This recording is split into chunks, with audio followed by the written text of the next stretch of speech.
Hola, ¿qué tal? Bienvenidos a Reporte Climático. Yo soy Iván Carrillo y me da mucho gusto compartir nuevamente con ustedes este espacio de periodismo de soluciones para un mundo en constante cambio. Aquí es donde semana a semana especialistas de América Latina nos orientan acerca del mayor desafío de nuestros tiempos, la alteración del clima. Además de entender sus causas, identificamos las consecuencias del problema y profundizamos en las alternativas para adaptarnos y mitigarlo. Hoy nos enlazaremos hasta la Amazonía y conversaremos con Rosa Vázquez Espinosa, para quien este bosque tropical no solo simboliza el futuro, sino también la pureza de nuestro presente. Rosa Vázquez es originaria de Perú, tiene un doctorado en Biología Química por la Universidad de Michigan y es directora de la iniciativa Amazon Research International. Vamos a conocerla luego de echar un vistazo a la actualidad climática del planeta. El pasado 10 de septiembre, la tormenta Daniel azotó el noreste de Libia, afectando gravemente a Derna, una ciudad costera del Mediterráneo. De acuerdo con la ONU, el desastre desplazó a más de 42,000 personas y mató a 4,333, mientras que muchas más continúan desaparecidas. Días después del suceso, un análisis rápido de la World Weather Attribution determinó que las lluvias torrenciales en el país africano son hasta 50 veces más probables y su intensidad es 50% mayor debido al cambio climático. Para llegar a estas conclusiones, los científicos de la organización simularon un mundo ficticio, sin calentamiento global, y lo compararon con información real, donde la temperatura promedio está 1,2 grados Celsius más arriba respecto a la época preindustrial. Sobre estos resultados, el secretario general de la Federación Internacional de Sociedades de la Cruz Roja y de la Media Luna Roja, Yagan Chapagain, dijo que lo ocurrido en Derna debería ser una llamada de atención para el mundo sobre el creciente riesgo de inundaciones catastróficas en un planeta alterado por el cambio climático.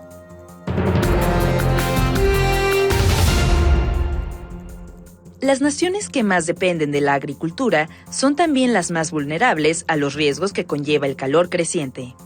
Ese es el caso de Paraguay, catalogado por el Banco de Desarrollo de América Latina como el país sudamericano con mayor vulnerabilidad climática, ya que entre el 30 y el 40% de su población rural vive en condiciones de pobreza y subsiste con el trabajo de la tierra. Tal nivel de exposición al cambio climático se ha agravado con la falta de acceso a servicios básicos, como el agua, el saneamiento y la energía eléctrica. Recientemente, el periódico El Nacional reportó manifestaciones en la ciudad paraguaya de Itagua por una falta de atención de la Administración Nacional de Electricidad. Según testimonios, las personas suelen quedarse sin energía durante horas y por varios días, situación que ha sido descrita como inhumana con las temperaturas que se viven actualmente en el país.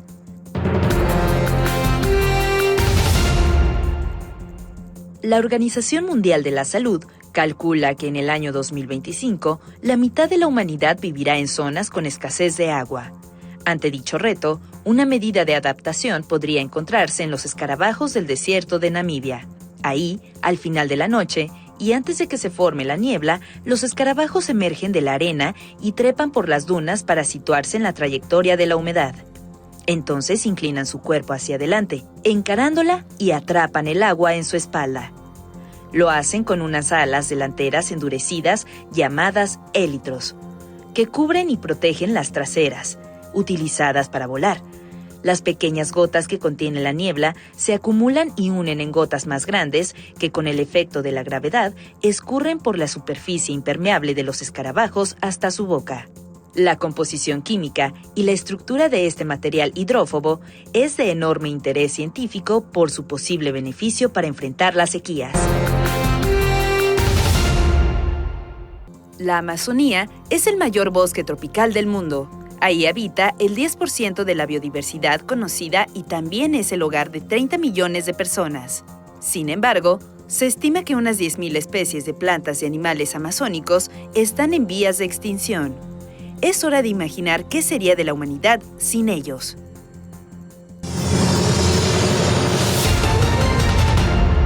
Pensar en la Amazonía es imaginar sus árboles enormes, un ancho río y los sigilosos jaguares que la habitan.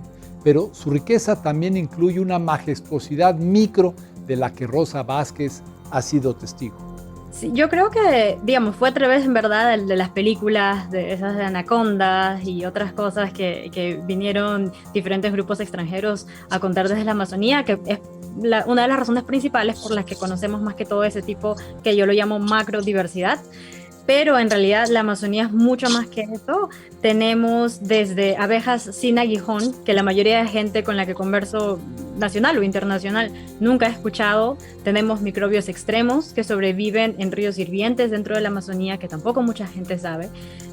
Tenemos vida que literal no se ha reportado todavía en la ciencia, como por ejemplo vida que brilla en la noche, que tiene propiedades bioluminiscentes, que usualmente solo se reportan en ciertos lugares del mundo o cierto tipo de organismos, pero en la Amazonía yo he visto no solo desde hongos que potencialmente son nuevos para la ciencia, sino también hasta grillos que tienen la cabeza, que cuando le das ese tipo de luz UV brillan, que no se han reportado en otros lados. Y otro componente que a menudo pasa inadvertido es el conocimiento de sus pueblos, algunos de los cuales han optado por mantenerse en aislamiento voluntario. Así que yo le llamo los universos como escondidos, que quizá uno a veces no lo piensa porque no lo ve en la tele o en libros, pero que en realidad forman la base de la vida en la Amazonía, de organismos chiquititos, pero también conocimiento indígena, mucho conocimiento tradicional que no solo nos cuenta acerca de nuestra historia, sino que creo son la clave para poder tomar acción que tenga, digamos, repercusiones positivas en nuestro planeta, porque ya tenemos las tecnologías para poder controlar el cambio climático, pero ahora tenemos que hacer mejor implementación y reconectar, creo que con esa parte de la humanidad de la que podemos aprender mucho de las comunidades indígenas. La propuesta de Rosa Vázquez es involucrar a más gente de la propia Amazonía que indague en eso que aún desconocemos. Yo creo que poquito a poquito se acerca más, pero creo que todavía hay muchas brechas de vacío, mucha falta de tener más gente nativa y joven liderando, y en realidad mucha creatividad, porque digamos, te doy un hecho que a mí la primera vez que lo escuché me volvió loca, por así decirlo. Menos del 1% de la flora de la Amazonía se ha investigado con método científico para sus propiedades medicinales. Las comunidades indígenas tienen acceso a toda esta farmacia natural, saben cómo utilizarla, se han desarrollado esos conocimientos y metodologías por tantos siglos y lo mantienen hasta cierto punto. Debemos hacer mejor trabajo incluso para proteger ese conocimiento, pero con el método científico menos del 1%. Y de ese menos de 1% han salido ya varias medicinas que se usan a nivel internacional. Por tal razón, esta científica fundó recientemente la organización Amazon Research International, cuyo propósito es conservar y amplificar los micromundos de la selva amazónica a través de la investigación, la comunicación y la narración de historias. Nos hemos enfocado en dos proyectos. El primero, que justo lo empezamos un poquito antes de que COVID arrancara, que era estudiar el río hirviente de la Amazonía. No sé si has escuchado de este río hirviente que está en Perú. Está ubicado en la parte central de la Amazonía, es más parte de mi familia, viene de la parte central de la Amazonía peruana.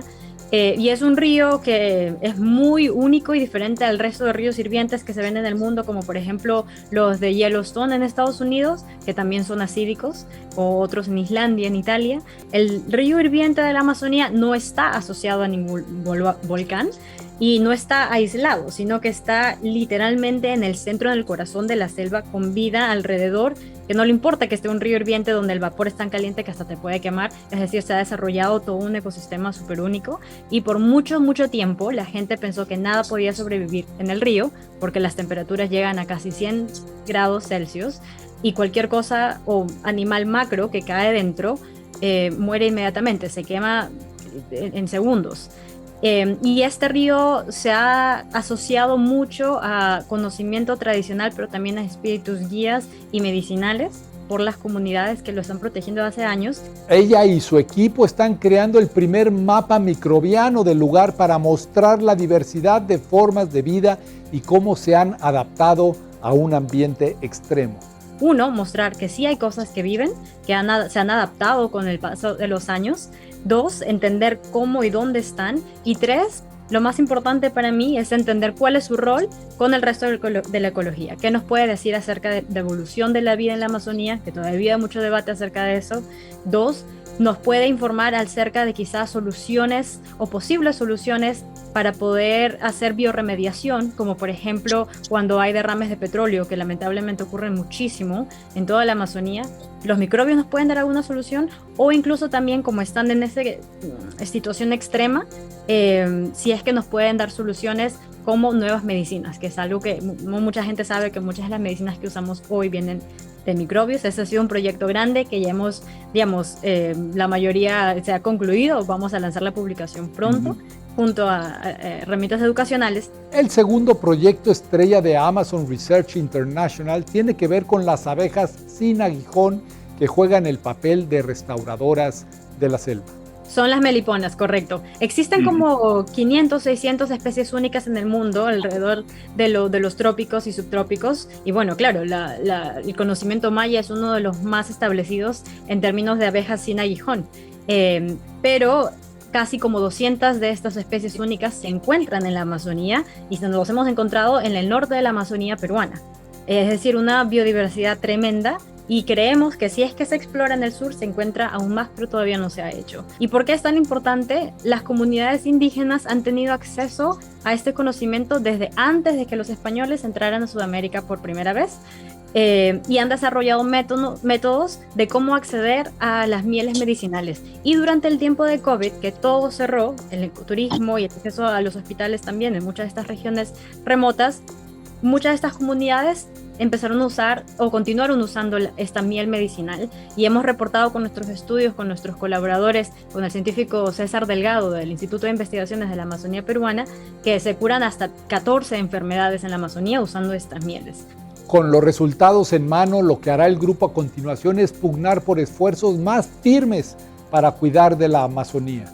No ha habido ningún reporte en Perú acerca, digamos, por la parte científica, la parte de la química, si es que verdaderamente existen moléculas medicinales en esta miel. Así que eso es lo que estamos promocionando, empujando con nuestro trabajo, poder hacer los estudios por primera vez, pero no solo que se quede ahí, sino cómo llevamos esta parte de la ciencia a iniciativas de conservación. Entonces, colaborando con autoridades locales para poder implementarlo a nivel nacional, y que se logre cambio positivo.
Parezca ilógico, como digo, de que se conecten todos estos grupos y esta gente especializada. Y a mí eso me pareció, digamos, algo que tenemos que solucionar de inmediato. La idea es que las investigaciones tengan un impacto positivo prácticamente en tiempo real.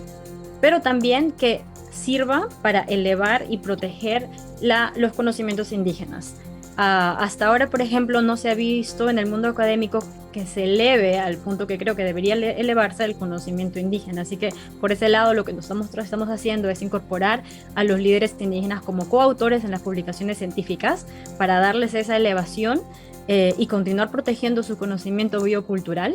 pero también trabajando con abogados medioambientalistas y con autoridades para que la ciencia tenga ese resultado final de, ok, ahora, ¿cómo podemos hacer? Y esto todo es guiado, basado en decisiones que se toman con las comunidades, que es lo que, en mi opinión, es lo que de verdadmente importa, para poder apoyar y motivar las soluciones que ellos están buscando. Rosa Vázquez es descendiente de indígenas amazónicos y de los Andes y piensa que la cosmovisión de los pueblos es la base de su resiliencia frente a embates como el cambio climático.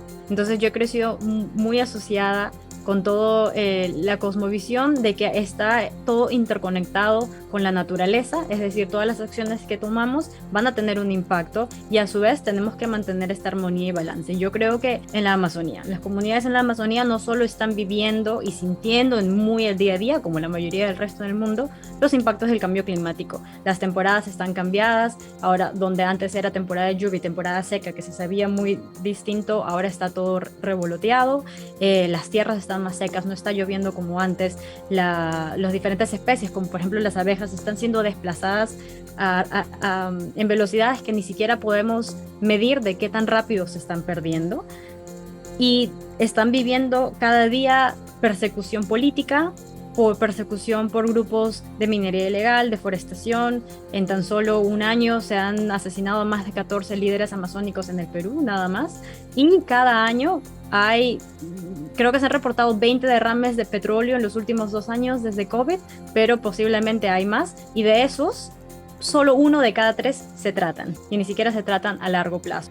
La situación de emergencia que encara la Amazonía es real y nos compete a todos, en donde quiera que estemos.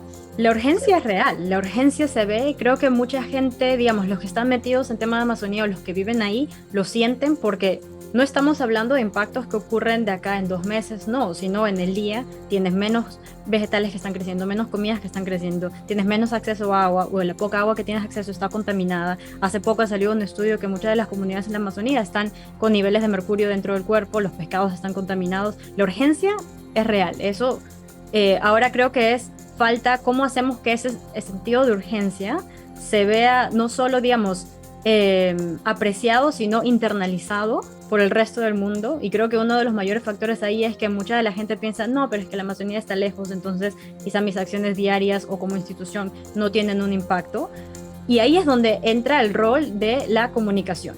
Rosa Vázquez es también exploradora de National Geographic, desde donde está intentando cambiar las narrativas acerca de la selva. En el laboratorio, como científica, te soy sincera, no apreciaba el valor y la importancia de la comunicación y divulgación de ciencia. Y creo que fue a través de COVID y también a través del trabajo que llevo haciendo con National Geographic que vi no solo mucha falta de digamos, no falta, sino comunicación que quizá a veces no era tan basada en hechos reales y más bien asustaba a la gente, y faltaban datos ahí para verdaderamente educar con propiedad. Y eso, y a través de los proyectos de comunicación de ciencia que íbamos haciendo con National Geographic, hemos podido comunicar acerca, uno, de que existen las abejas nativas en aguijón, de que están ayudando a la reforestación en la Amazonía, un factor que quizá no se ha considerado en muchos proyectos de conservación, que está protegiendo el conocimiento indígena también. Y todo esto logró que haya como un sentido de urgencia a nivel internacional, y por primera vez gracias a eso fue que logramos captar la atención de las autoridades locales nacionales en el Perú. A continuación, la joven científica nos cuenta sus planes para los próximos años. Mira, yo originalmente crié y nací en Perú hasta los 18, y salí al extranjero para buscar una oportunidad de carrera de ciencia que sentí que en ese momento no tenía acceso a laboratorios de entrenamiento en el Perú. Entonces, algo que yo con esta organización voy a estar trabajando sin parar en los próximos 5 o 10 años es ofrecer ese espacio para darle acceso a estudiantes y jóvenes líderes que quizá usualmente no lo tengan.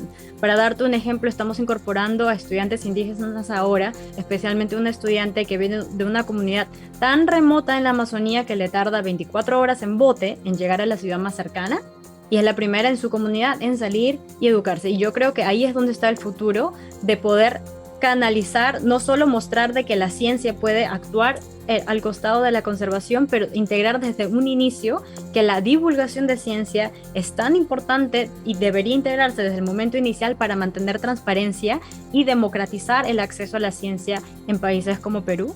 Y esperamos con estos proyectos que salgan más, pero que sean liderados por gente joven nativa.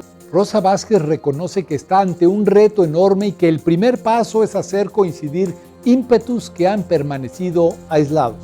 Que llevan haciendo este trabajo. Creo que han habido muchos grupos que han abarcado y han hecho excelente progreso y son grupos grandes, pero cuando hablamos, digamos, de comunidades pequeñas que son líderes y protectores de ecosistemas locales, yo creo que a veces estos grupos es difícil al cual acceder como organización nueva o como comunidad, digamos, pequeña. Y lo he vivido yo en carne propia y sé que muchas de las comunidades con las que trabajamos también tienen dificultades en acceder a fondos porque quizá se lleva. Entonces yo diría, uno, democratizar acceso a apoyo, que sí se continúe trabajando con estas organizaciones grandes, pero facilita el acceso a organizaciones más pequeñas y a comunidades para que las voces indígenas locales puedan acceder a eso. Hay tanta gente que está haciendo trabajo espectacular, pero quizá uno por no saber inglés, o dos por no tener los contactos, o tres porque muchos de estos fondos a veces no están publicitados abiertamente, no logran avanzar más y tener cambio a nivel